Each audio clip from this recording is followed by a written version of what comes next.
പാകിസ്ഥാൻ പ്രധാനമന്ത്രി ഷഹബാസ് ഷെരീഫ് നാടുവിട്ടിരിക്കുന്നു എന്ന സുപ്രധാനമായിട്ടുള്ള റിപ്പോർട്ടുകളാണ് ഇപ്പോൾ നമുക്ക് ലഭിക്കുന്നത്. രാജ്യം വിട്ടിരിക്കുന്നു പാകിസ്ഥാന്റെ പ്രധാനമന്ത്രിയായിട്ടുള്ള ഷഹബാസ് ഷെരീഫ്. ഇന്ത്യക്കെതിരെ നിരന്തരം കുരച്ചുകൊണ്ടിരിക്കുന്ന ഷഹബാസ് ഷെരീഫ് ആദ്യം ബഹ്റൈനിലേക്കും അവിടെ നിന്ന് ലണ്ടനിലേക്കുമാണ് കടന്നത് എന്നുള്ള റിപ്പോർട്ടാണ് പുറത്തു വരുന്നത്. ഇതിന്റെ പ്രധാനപ്പെട്ട കാരണം പാകിസ്ഥാനിൽ ഇതാ ഒരു പട്ടാള അട്ടിമറി ആസന്നമായിരിക്കുന്നു എന്നുള്ളത് തന്നെയാണ്. മുനീറിന്റെ സ്ഥാനാരോഹണത്തിന് തൊട്ടു മുൻപേ ലണ്ടനിലേക്കാണ് ഇയാൾ കടന്നിരിക്കുന്നത്. പാകിസ്ഥാന്റെ ആദ്യ പ്രതിരോധ സേനാ മേധാവിയായി അസീം മുനീറിനെ നിയമിക്കുന്നതിന്റെ വിജ്ഞാപനം പുറത്തിറങ്ങാനിരിക്കെ രാജ്യം വിട്ട് പ്രധാനമന്ത്രി ഷഹബാസ് ഷെരീഫ് ഞെട്ടിച്ചിരിക്കുകയാണ്. വിജ്ഞാപനം പുറപ്പെടുവിക്കുമ്പോൾ രാജ്യത്തുണ്ടാകാതിരിക്കാൻ ഷഹബാസ് ഷെരീഫ് മനഃപൂർവ്വം പാകിസ്ഥാന് പുറത്തുപോയതായി ടൈംസ് ഓഫ് ഇന്ത്യയാണ് ഇപ്പോൾ റിപ്പോർട്ട് ചെയ്യുന്നത്. ഭരണഘടനയുടെ 27ാം ഭേദഗതിയിലൂടെ സൃഷ്ടിക്കപ്പെട്ട CDF പദവി ഫീൽഡ് മാർഷൽ അസീം മുനീർ ഏറ്റെടുക്കാനിരിക്കെയാണ് ഈ നീക്കം.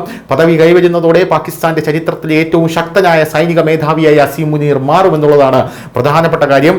ഷഹബാസ് ഷെരീഫ് ബഹ്റൈനിലേക്കും അവിടെ നിന്ന് ലണ്ടനിലേക്കും പോയതായി നാഷണൽ സെക്യൂരിറ്റി അഡ്വൈസേഴ്സ് ബോർഡ് മുൻ മെമ്പർ തിലക് ദേവാഷർ ANAയോട് പറഞ്ഞു.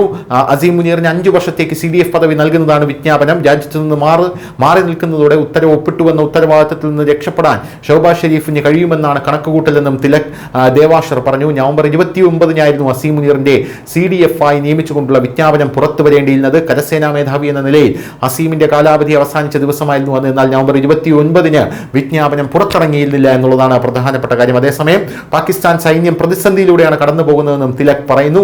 നിലവിൽ അസീം മുനീറിന്റെ കരസേനാ മേധാവി സ്ഥാനം അവസാനിച്ചു. അതായത് പാകിസ്ഥാൻ ഒരു സൈനിക മേധാവി ഇല്ലാത്ത അവസ്ഥയാണ് എന്നുള്ളതാണ് കാര്യം. എന്തായാലും ഈ ഒരു സാഹചര്യത്തെ അല്ലെങ്കിൽ ഈ ഒരു സിറ്റുവേഷനെ ഇന്ത്യ വളരെയധികം ജാഗ്രതയോടെ തന്നെയാണ് നോക്കിക്കാണുന്നത്. അതിർത്തിയിൽ സുരക്ഷ ശക്തിപ്പെടുത്തിയിട്ടുണ്ട്. പോരാത്തതിന് നമുക്കറിയാം, സാധാരണ ഒരു പട്ടാള മേധാവിയല്ല അസീം മുനീർ എന്ന് പറയുന്നത്. നരേന്ദ്രമോദി എന്ന ഇന്ത്യൻ പ്രധാനമന്ത്രിയോട് അത്രയധികം വിദ്വേഷം വെച്ച് പുലർത്തുന്ന ഒരു വ്യക്തിയാണ് അസീം മുനീർ. ഭീകരവാദികളുടെ കളിത്തോഴനാണ്.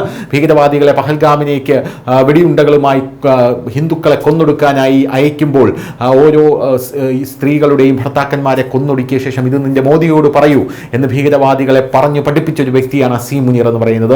അങ്ങനെ ഒരു നികൃഷ്ട ജന്മം പാകിസ്ഥാനിൽ അധികാരത്തിലേറുമ്പോൾ ഇന്ത്യ ശക്തമായി തന്നെ ഇനിയൊരു അടിയുണ്ടാകുകയാണെങ്കിൽ പ്രതികരിക്കും എന്നുള്ള കാര്യത്തിൽ തർക്കമൊന്നുമില്ല. News desk news India Malayalam.